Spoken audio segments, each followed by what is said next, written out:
So if you attended Archna's session yesterday afternoon, she probably relayed that I had the bearish semiconductor idea because, and specifically TSM, which she didn't know about, but it was in regards to the Trump tweet about escalating and a Reuters article about escalating a trade war with China.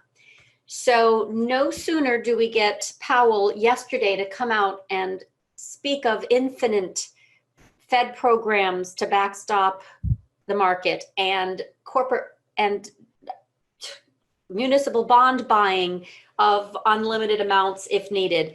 It was basically a very aggressive statement, right? He used the word aggressive. No sooner did he talk about all this confidence, even though the economy is not going to bounce back in V shape, he said, like the market. It is definitely fixable. No sooner did Powell finish that Trump speech than Trump came out and basically wants to punish China for coronavirus. So this is kind of interesting timing because this is a little bit of the playbook that happened last year during the trade war, actually from 2018 through 2019. Now we're doing it all over again. So it's kind of interesting to me, and I'm laughing, not laughing. He got exactly what he wants: low oil, low interest rates. This is not low employment, obviously, but this is definitely trade war posturing. Trump considering blocking government retirement funds from investing in Chinese equities. So VIX, I like this as an inverse head and shoulder. Humor me just for a little bit. Left shoulder, head, right shoulder. So what I'm waiting for is literally this to pull back and then have the yen to shoot higher. If it's going to do it, this is the pattern I would be looking for. Tag that 10-week. We actually tagged a gorgeous monthly, and I didn't even see that. All right, so we tagged that monthly and came right back in. ZIV, you know, is flat as a pancake. It hasn't done anything. Volatility has this inverse head and shoulder. That's it. That's bingo. Love this. I think we're gonna have a trend day lower. I think we're gonna have a trend day lower. This is gorgeous. We need to stay above, obviously, kind of this headline, this neckline. But look at that. Left shoulder, head, right shoulder. This could create a little bit of a pullback here, but that is a gorgeous intraday reversal signal. So we got VIX. We got ZIV doing absolutely nothing, but look at that 30-60. 30-60 is really key for ZIV. NYSE just came right below everything, 55.38, whatever. It's just repelled. From a swing perspective, if you're just getting short on Tesla, obviously it needs to stay below the 786 level. It is below the 3 and the 8. Yeah, there were furloughs and some other announcements after the earnings, right? So you can kind of see this pivot is 800. That's wider. Tighter is below 786. Tighter still would be below the high 782. I mean, it depends on what you want to do here, but this is intonating lower. IWM. All right, so on the semis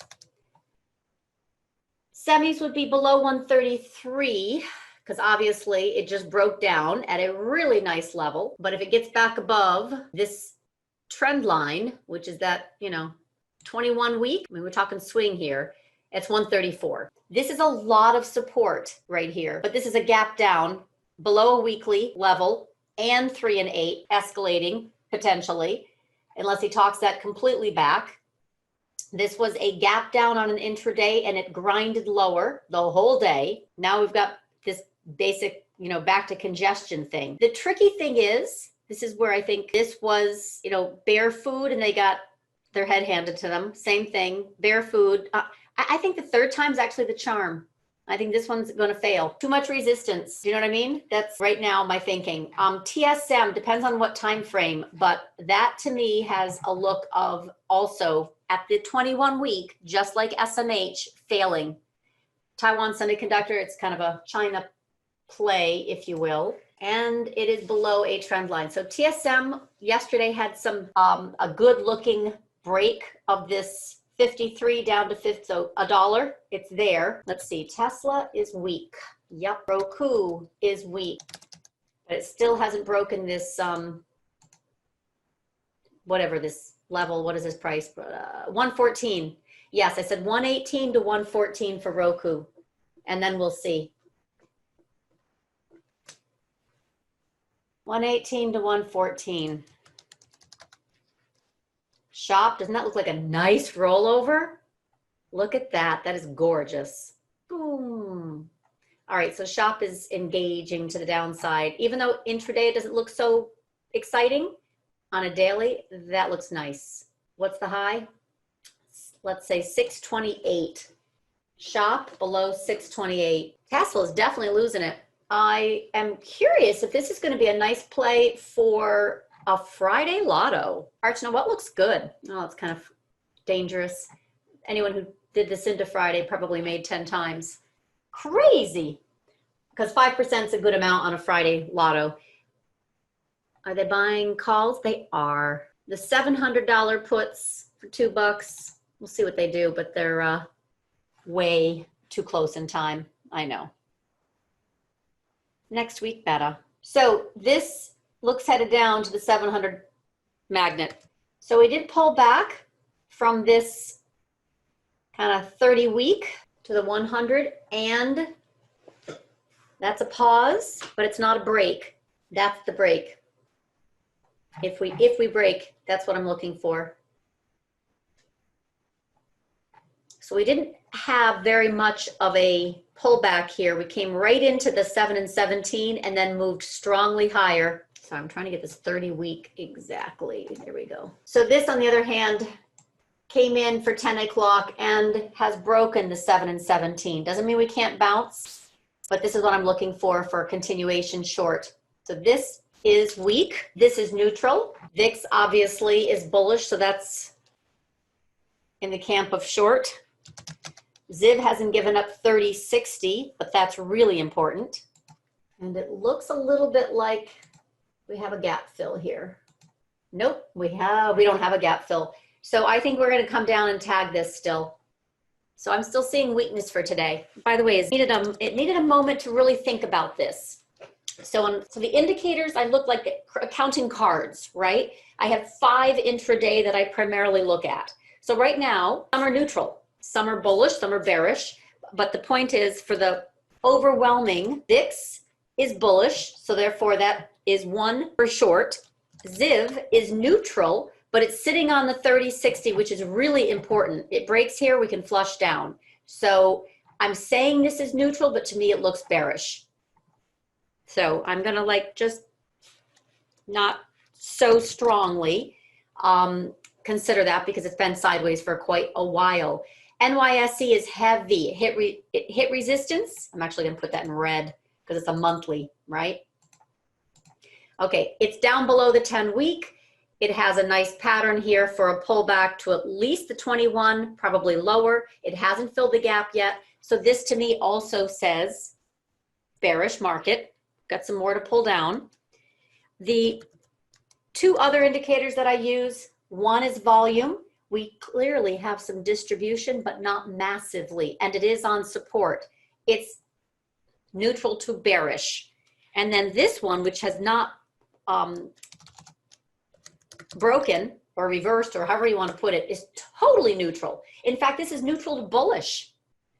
So neutral to bullish, neutral to bearish, bearish, neutral to bearish, and very bearish. That's it. That's all I got.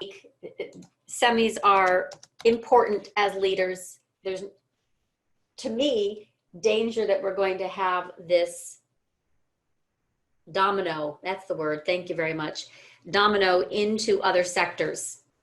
Semis are important. Here's a level that matters, this 128, and I mentioned we have lots of support here, lots of support here. So if it breaks, this selling can pick up. I'm just looking at this as a tell. So this was my absolute number one tell yesterday, right? Right after, yeah, this is gonna hurt. This is just starting.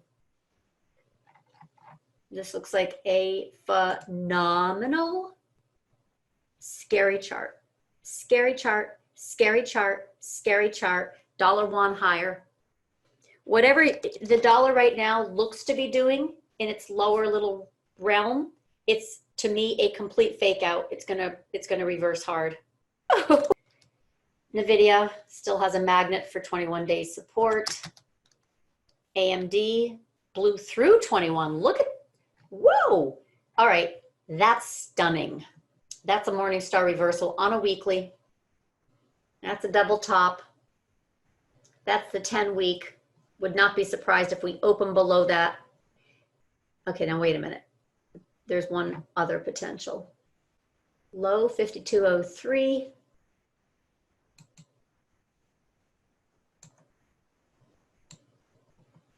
Low 5203. That's a gap. 5195. You can't tell, but there's a gap right here. That's a gap up. Double top. That's a gap down. That's a Morningstar reversal. This is wicked bullish, bearish. They're all chasing.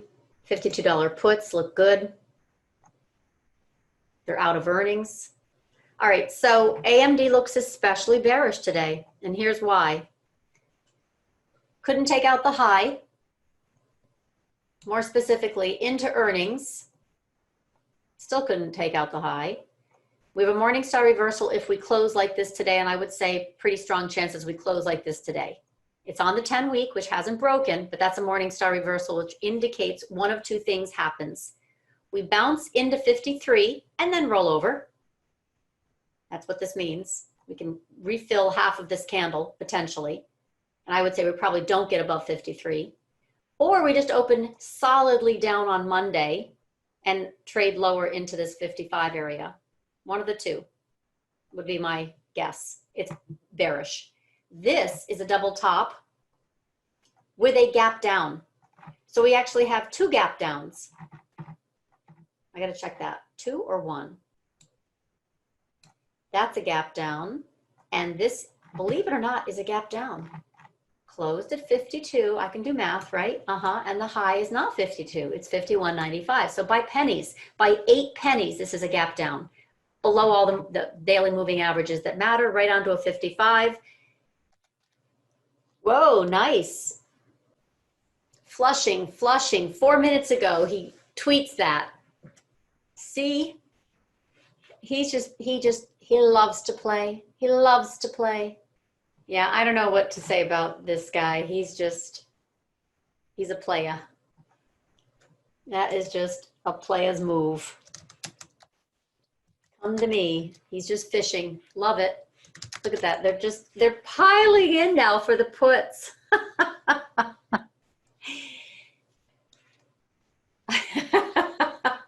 He's clearly short.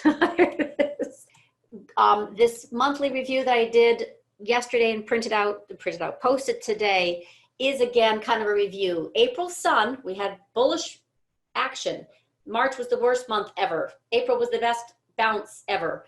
But these were the economic data points that came in just yesterday, which are GDP, unemployment. I don't even need to read them off. You know, the mortgage applications are down. We know PMI is a wreck. We know all this. So what are the bullish legs? Well, Gilead is still moving markets, believe it or not. And that's all hype because it affects a small percentage. The reality is it's likely we're not going to get a vaccine ever. Sorry, that's reality. But we've got everybody working on it. So if we do, maybe in 2 years. We just got to get used to this. We got states going back. Florida on Monday, Texas, I guess, on the 8th, whatever. They're rolling. The red states are going back very quickly. We got protests at the State House in Michigan. It's a Democratic-led state with armed men. It was a little like, okay, I don't know, 1984. We definitely still have Fed and ECB and BOJ with similar playbooks to backstop markets. We got crude that bounced beautifully, right, from worst ever sell-off in the history of oil. CTAs went long yesterday, hysterical. And I actually tweeted jokingly, you know, last in, first out. We'll see, we'll see. But right now we definitely have that look. I'll put together some more on the intermarket stuff, but the bearish divergences, and I'll do that for tomorrow.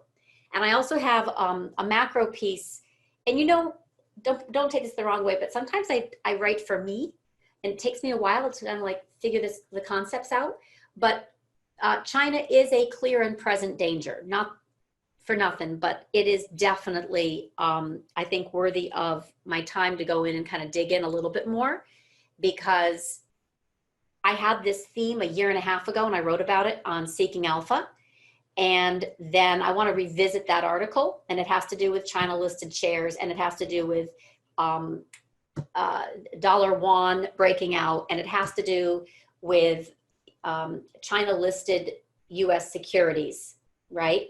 And the pension funds and its sentiment. A year and a half ago when the trade war, when Trump started this trade war, I wrote about this as the backdrop of market risk.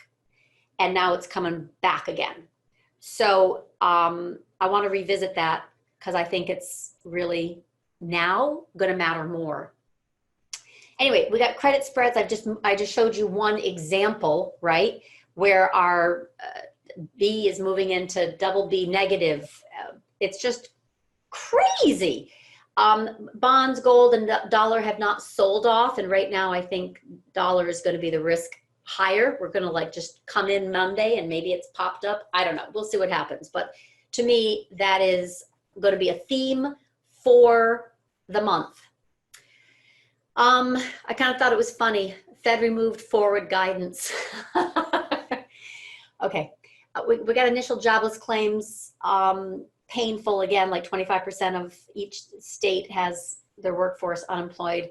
Ridiculous mortgage forbearance, pending home sales, mortgage applications down, down, down. And the 30-year is still above 3 point something. So we got to get that below 3%. It'll probably keep ticking lower and lower and lower in time. Lower. Right now I'm expecting, believe it or not, a little yield pop, but that's for a different reason. We got definitely Trump positioning here to increase tariffs. We have medical supply woes right now. It's just not a good time to be throwing sand, to not play nice in the sandbox. I don't know what you want to call it. So we got some things here percolating higher.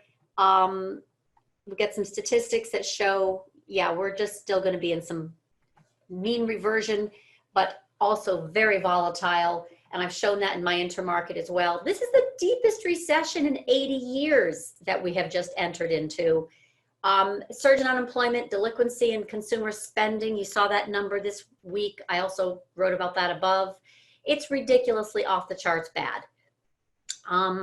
Financial Times, just wave of defaults. They're the first ones that are actually going out in front going, yeah, we're going to have them, both retail and corporate customers. Let's just get in front of this. And the don't test, don't tell turned into, you know, no test to tell.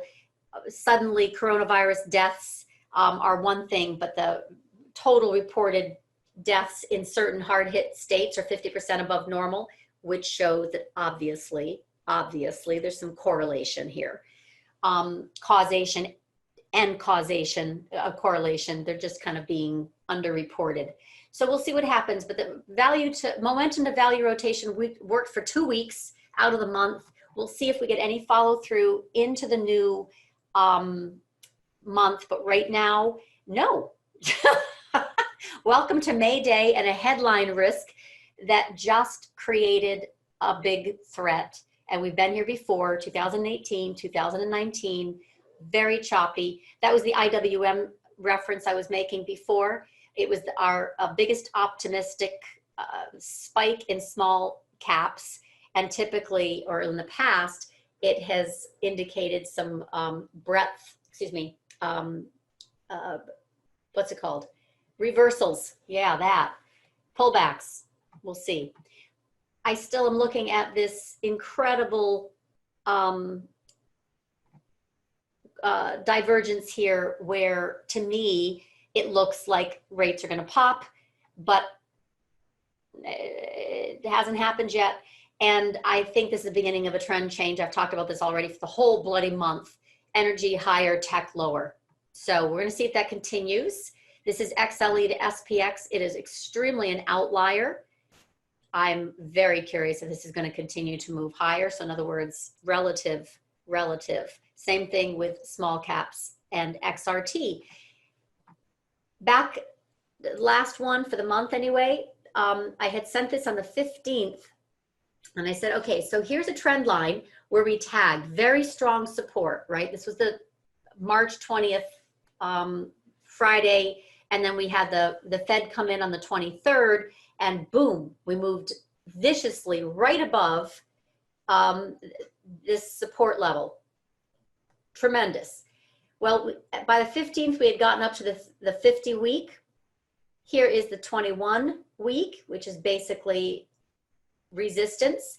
And that would be an inside week if we had reached the whole extent, if you will. I don't know if you can see that very well, but it's a big range bar on a monthly, and this would represent an inside week if we came all the way up to 247.50. And sure enough, guess where we tagged yesterday? Don't know why it didn't show. Look where we tagged on April 30th. I mean, is that hysterical? 247.50. So now we can, you know, chop around in this channel. When and if we get above this, it'd be very bullish. We break down, it's obviously very bearish. I'm still expecting a retest down here in this 170 area, but I'm not sure when. I'll be perfectly honest, no idea. This year, but just no idea. So I would suspect May is going to be some risk off selling, especially with escalation here on Trump's trade war and tariff fight. But if we do get any continuation on the bullish side, I'm going to be looking for pops in oversold value, because I think that's going to be a theme. I think tech is going to have a little bit of a tough time, and I think value is going to show up as the best fishing. Hey traders, just wanted to remind you that in the afternoon, Archna is delivering a trade management and options education workshop or session. So it's a really great idea and time to come in the afternoon after I close my trading room at noon to ask her any questions about technical entry exit levels as discussed in the morning session, or any particular option tactics, especially advanced ones and selling of options. So this is where you would go.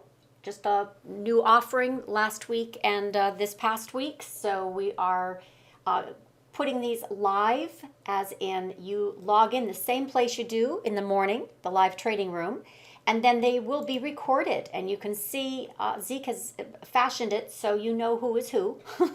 The double dates, if you will.